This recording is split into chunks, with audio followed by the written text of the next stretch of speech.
Cameras were rolling, the lights were blinding, and the air was thick with tension. Across the table, Mark Levin leaned forward, his voice sharp, his tone cutting, his words firing like arrows meant not to persuade, but to silence. Jasmine Crockett had barely begun her sentence when his interruption tore through the room. Wait, hold on, no, you don't get to twist this, he barked, his voice cracking with the self-assurance of a man who had interrupted 1,000 times before. His hand sliced the air as though punctuation alone could drown out reason. Crockett's lips parted, her breath caught, and in that instant millions watching could feel the imbalance of power, the arrogance of one man determined to talk over, to dominate, to erase. It wasn't just a debate. It was a collision of worlds. One voice accustomed to owning the room, the other carrying the weight of communities who had been told for generations to sit down, to be quiet, to let the louder voices win. Levin's interruptions came like waves, relentless and condescending, crashing against Crockett's composure. And yet, she didn't flinch. She didn't raise her voice. She didn't even shift in her seat. She held steady, her calm and act of defiance louder than any shout. Viewers leaned in, sensing something was about to snap. Levin spoke faster, louder, filling the air with noise, but Crockett's silence was deliberate, like a storm gathering its force, waiting for the exact moment to strike. Every interruption exposed more of his insecurity. Every smirk revealed more of his fear. He mistook dominance for strength. What he didn't realize was that his performance was setting the stage for his undoing. And then, just as he thought he had drowned her out completely, she drew in a breath, raised her eyes, and prepared to deliver the line that would echo beyond the walls of that studio. It would be a sentence, not just for her, but for everyone who had ever been interrupted, dismissed, or belittled. The moment Mark Levin thought he could silence Jasmine Crockett, he had no idea one sentence would flip the entire room. But to understand why that one sentence hit so hard, we need to rewind. The cameras were rolling, the lights were blinding, and the air was thick with tension. Across the table, Mark Levin leaned forward, his voice sharp, his tone cutting, his words firing like arrows meant not to persuade, but to silence. Jasmine Crockett had barely begun her sentence when his interruption tore through the room. Wait, hold on, no, you don't get to twist this, he barked, his voice cracking with the self-assurance of a man who had interrupted 1,000 times before. His hand sliced the air as though punctuation alone could drown out reason. Crockett's lips parted, her breath caught, and in that instant millions watching could feel the imbalance of power, the arrogance of one man determined to talk over, to dominate, to erase. It wasn't just a debate. It was a collision of worlds. One voice accustomed to owning the room, the other carrying the weight of communities who had been told for generations to sit down, to be quiet, to let the louder voices win. Levin's interruptions came like waves, relentless and condescending, crashing against Crockett's composure. And yet, she didn't flinch. She didn't raise her voice. She didn't even shift in her seat. She held steady, her calm and act of defiance louder than any shout. Viewers leaned in, sensing something was about to snap. Levin spoke faster, louder, filling the air with noise, but Crockett's silence was deliberate, like a storm gathering its force, waiting for the exact moment to strike. Every interruption exposed more of his insecurity. Every smirk revealed more of his fear. He mistook dominance for strength. What he didn't realize was that his performance was setting the stage for his undoing. And then, just as he thought he had drowned her out completely, she drew in a breath, raised her eyes, and prepared to deliver the line that would echo beyond the walls of that studio. It would be a sentence, not just for her, but for everyone who had ever been interrupted, dismissed, or belittled. The moment Mark Levin thought he could silence Jasmine Crockett, he had no idea one sentence would flip the entire room. But to understand why that one sentence hit so hard, we need to rewind. Mark Levin has built a career out of volume. Not the kind of volume that fills a room with wisdom or clarity, but the kind that drowns out, overwhelms, and intimidates. For years, his strategy has been painfully consistent. Don't debate your opponent, dominate them. Don't listen, bulldoze. Don't respond with thought, respond with force. It's a tactic that has earned him an audience addicted to outrage and a reputation as the man who can shout anyone off the stage. He interrupts not as a slip of passion, but as a practiced weapon. Watch the tapes. The timing is deliberate. Just as his opponent begins to build momentum, he barrels in, slicing their words in half, forcing the conversation onto his terms. To his fans, it looks like control. To everyone else, it looks like desperation masquerading as strength. The louder he gets, the more transparent the act becomes. Levin's radio monologues, his television appearances, his public persona, they all orbit the same sun: anger. He doesn't just disagree with opponents. He paints them as enemies of the state, threats to the republic, caricatures unworthy of respect. And when that fury isn't enough, he deploys the oldest trick in the book: mockery. A sneer, a scoff, a laugh that says, "You don't belong here." He's not merely debating ideas. He's working to erase the person sitting across from him. Audiences familiar with Levin know the cadence. First, the raised voice, then the frantic hand gestures, then the rapid-fire interruptions, cutting off answers before they can land. It's a dance he's perfected, and most of his opponents, whether caught off guard, flustered, or simply too polite, have fallen into his rhythm. The show ends with Levin declaring victory, his audience cheering, and the cycle repeats. But there's a flaw in the performance.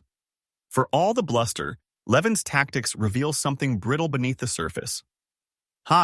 As interruptions aren't born of confidence, they're born of fear. Fear that if his opponent is allowed to speak, their truth might pierce through the noise. Fear that silence would expose the weakness of his argument. And so he fills every second, as though quiet itself could be his undoing. That night with Jasmine Crockett, the script was familiar. He lunged into the conversation before she could complete a thought. He raised his voice not to engage, but to drown her out. The audience rolled their eyes at the predictability of it. Here he goes again, they thought, as his words tumbled over hers like a broken record stuck on arrogance. Yet something felt different this time. The interruptions were landing, but not in the way Levin intended. Each outburst revealed not dominance, but insecurity. Each insult felt less like a takedown and more like a man clawing to hold onto ground slipping beneath his feet. And the cameras caught it. The glimmer of desperation, the cracks in the armor, the faint realization that his usual playbook might not work here. Because on the other side of the table sat someone who wasn't playing his game. She didn't flinch, she didn't speed up to match his tempo or raise her volume to compete with his roar. She stayed steady, unshaken, and silent when necessary. Levin threw everything in his arsenal, but Crockett remained unmoved. The arrogance that had carried him for decades was suddenly colliding with something he wasn't prepared for. Dignity that refused to bow. But arrogance only works until it meets someone who refuses to be rattled. Jasmine Crockett did not arrive at that debate stage by accident. Hers is not the story of someone handed a microphone or groomed for the spotlight. It is the story of someone who clawed her way into the room, carrying with her the voices of those too often ignored, dismissed, or forgotten. Every calm word she speaks is backed by a lifetime of struggle and a relentless refusal to let the louder, wealthier, or more privileged drown her out. She was born into a world where people like her were not supposed to rise. The odds were stacked high, the obstacles endless.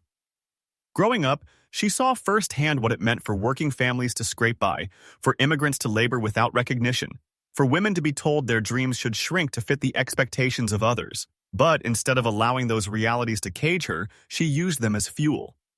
Where some grew bitter, Crockett grew determined.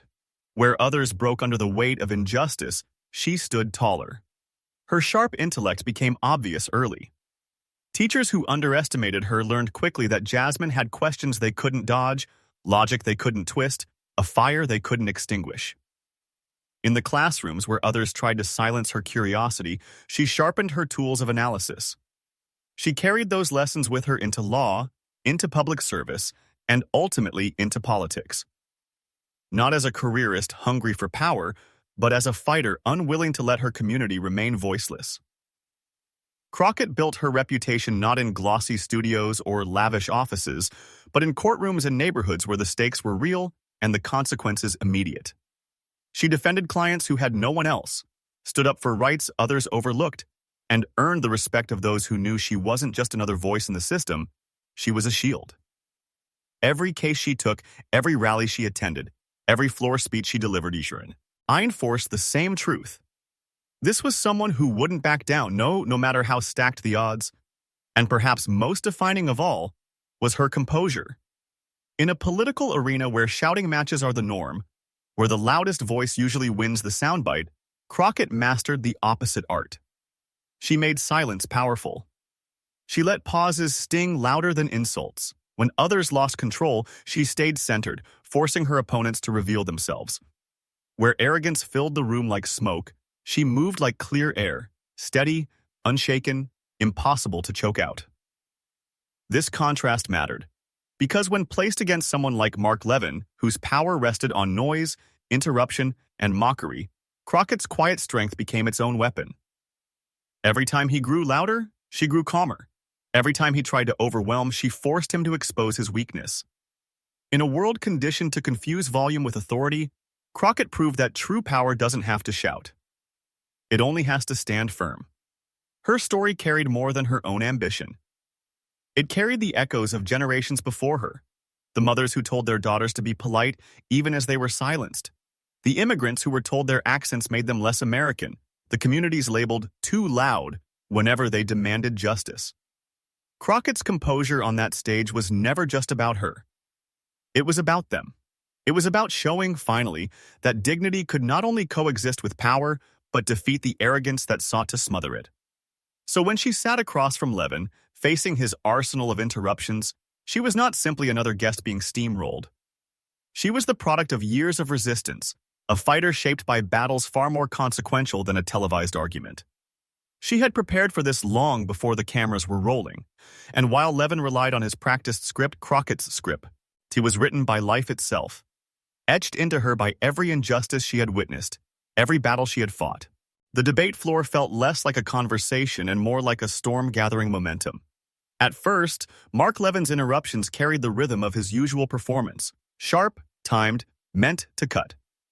But as Jasmine Crockett refused to be shaken, something began to shift. His interjections grew quicker, harsher, almost frantic, as if drowning her out was the only thing standing between him and collapse. She began to speak about accountability, measured words, carefully framed, but before her thought could land, Levin lunged in. No, that's not true, you're twisting it. His voice ricocheted across the stage, his hand chopping the air like an executioner's blade. Crockett paused, not in defeat, but in patience, letting his eruption hang heavy before calmly resuming. The pattern repeated. She tried to outline her vision for equity. He interrupted again, louder this time, his tone teetering between condescension and panic. Answer the question. Why won't you answer the question? The irony, of course, was that she had been answering. He simply hadn't let her finish a sentence. The audience noticed. Murmurs rose, eyes narrowed, heads tilted with irritation. This wasn't debate. This was bullying in real time, arrogance dressed up as argument. Each time Crockett tried to continue, Levin's interruptions grew faster, like a man sprinting downhill with no way to stop himself. But Crockett never broke her rhythm. She didn't match his volume. She didn't roll her eyes or let anger flash across her face. Instead, she leaned slightly forward, her voice steady, her cadence unshaken. Every calm response made his noise look smaller. Every composed pause revealed how little power his chaos truly held. Frustration began to leak through Levin's polished performance. His voice cracked. His words stumbled. He interrupted so quickly that at times he seemed to be talking over himself, filling the space with noise so no one could notice how hollow it was. Yet the silence between his shouts told the real story. He was unraveling. And Crockett? She was the picture of control. Her eyes stayed locked, her tone unwavering, her patience unyielding. The tension in the room thickened as the contrast sharpened. One man flailing louder and louder, one woman standing taller and calmer with every passing second. It became unbearable to watch, like waiting for a string pulled too tight to finally snap. Levin's interruptions lost their edge and turned into repetition. Crockett's silence turned into power, each pause setting the stage for something more. Everyone could feel it. The audience, the moderators, even Levin himself, that the moment of reckoning was close. And then, in one pause, Crockett delivered the sentence that changed everything. The room was restless, the interruptions echoing like thunder, the tension stretched to its breaking point. And then, in that fragile silence between Mark Levin's last sputtered outburst and Jasmine Crockett's next breath, history happened. She leaned forward ever so slightly, her expression calm, her voice steady, and delivered a single line that pierced through the noise like a lightning bolt. "If you have to interrupt me to be heard, maybe it's because you're afraid of what I'm about to say." For a split second, time froze. The words hung in the air, sharp and undeniable, slicing through the bluster with surgical precision. Levin's mouth opened, but no sound came out. The man who had built his reputation on always having the last word suddenly had none. His silence was louder than his shouting had ever been. The audience gasped audibly. Some leaned forward, others recoiled back in their chairs.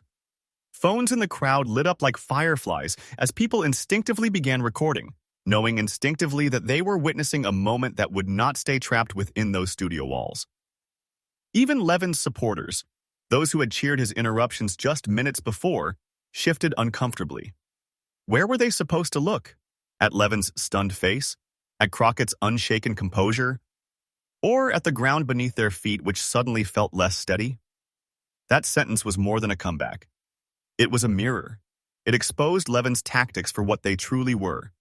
Fear disguised as dominance. Each interruption, each attempt to drown her out, was not an act of strength but an act of weakness. And Crockett, with just a handful of carefully chosen words, had named it. Once named, it couldn't be unseen.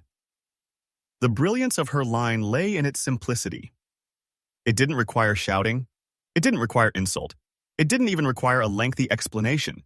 It was the kind of truth that, once spoken, filled the room with clarity. You could see it in the eyes of the audience. The dawning realization that Levin's power had always been borrowed, dependent on noise and chaos. Crockett had exposed the foundation, and it was hollow. Levin tried to recover. He shifted in his chair, cleared his throat, let out a forced laugh, but the damage was done. Every movement read like desperation. His usual arsenal, mockery, interruption, aggression, suddenly felt small, like broken tools dropped on a battlefield already lost. The more he tried to restart the engine of outrage, the more obvious it became. It had stalled. Crockett, by contrast, didn't press. She didn't gloat. She didn't hammer her point into the ground. She simply sat back, let the silence stretch, and let Levin twist in it. That restraint, that refusal to overplay the moment, turned her sentence from a retort into a revelation. It was as if she was saying, "I don't need to shout. The truth already did the work." The debate may have ended in the studio, but its real afterlife began the moment Jasmine Crockett's sentence hit the internet. Within minutes, clips of her mic drop moment were clipped, captioned, and shared across social media like sparks catching dry grass. By the time the moderators were thanking the audience for watching, Twitter, TikTok, and Instagram were already ablaze. The line spread with breathtaking speed. "If you have to interrupt me to be heard," became the quote of the night, plastered in bold font across viral graphics, stitched into reaction videos, and looped endlessly in short clips. The hashtags came naturally: #Crockett, #Levin, one sentence, a mic drop yeah moment. Each carried the same message. A woman's calm had dismantled a man's arrogance, and everyone could see it. Memes followed. Levin's stunned face was frozen, captioned with lines like, "When you realize volume isn't victory," and "Interrupting won't save you now." Crockett, meanwhile, was elevated into iconic poses, her steady gaze, her composed posture, reimagined as superheroes, as statues, as symbols of dignity itself. Celebrities chimed in almost immediately. Musicians retweeted the clip, adding fire emojis and captions like, "Say it louder" or calmer for the people in the back. Activists applauded her restraint, writing threads about how women of color have always had to develop the skill of composure in the face of arrogance. Even politicians on both sides couldn't ignore it. Some praising Crockett openly, others awkwardly sidestepping as reporters pressed them for comment. Cable news seized on the spectacle. Commentators replayed the clip on loop, analyzing her delivery frame by frame, marveling at how one sentence could turn a debate upside down. This wasn't just a retort, one analyst said. It was a cultural moment. The more it replayed, the more it solidified. Crockett had won the night not with policy, not with statistics, but with poise. And then came the ordinary voices, the ones that mattered most. Mothers tweeted about how they showed the clip to their daughters. Young professionals wrote about office meetings where they had been talked over and how Crockett's words gave them courage. Immigrants told stories of being silenced because of their accents and how, for the first time, they felt seen in a national debate. The clip wasn't just entertainment, it was validation. Levin's supporters tried to spin it. They accused Crockett of being rehearsed, of playing to the cameras. But the more they argued, the smaller their voices sounded against the tidal wave of praise flooding in for her. Every defense of Levin only highlighted the fragility of his performance. The internet had already judged, and its verdict was final. By the next morning, Crockett's sentence was trending on every platform. Major outlets wrote headlines like, "One line that silenced Mark Levin. Crockett turns interruptions into victory," and "The night arrogance collapsed under calm." Her words became a rallying cry, a shorthand for resilience in the face of condescension. And while the social media buzz was loud, the deeper shift was quieter, more profound. Viewers weren't just laughing at Levin or celebrating Crockett's wit, they were rethinking what strength looks like. They were questioning why society has long mistaken loudness for leadership. They were realizing that dignity, patience, and clarity could carry more power than the sharpest insult. It wasn't just Crockett's victory, it was a cultural turning point. A reminder that the people once dismissed, interrupted, and silenced were no longer playing by the old rules. They were rewriting them. The clash between Mark Levin and Jasmine Crockett may have lasted only minutes, but its meaning will echo far longer. It wasn't just about one debate stage or one heated exchange. It was about who we are as a country and what we choose to value. Do we honor arrogance, volume, and interruption? Or do we stand with dignity, patience, and truth? Jasmine Crockett showed us that strength isn't measured in decibels. It's measured in composure under fire. Her one sentence didn't just silence a loud voice. It reminded America that no one, no matter how powerful, can shout down dignity forever. That's the story we told here. And if you felt that same surge of validation, that same spark of pride, then you're not alone.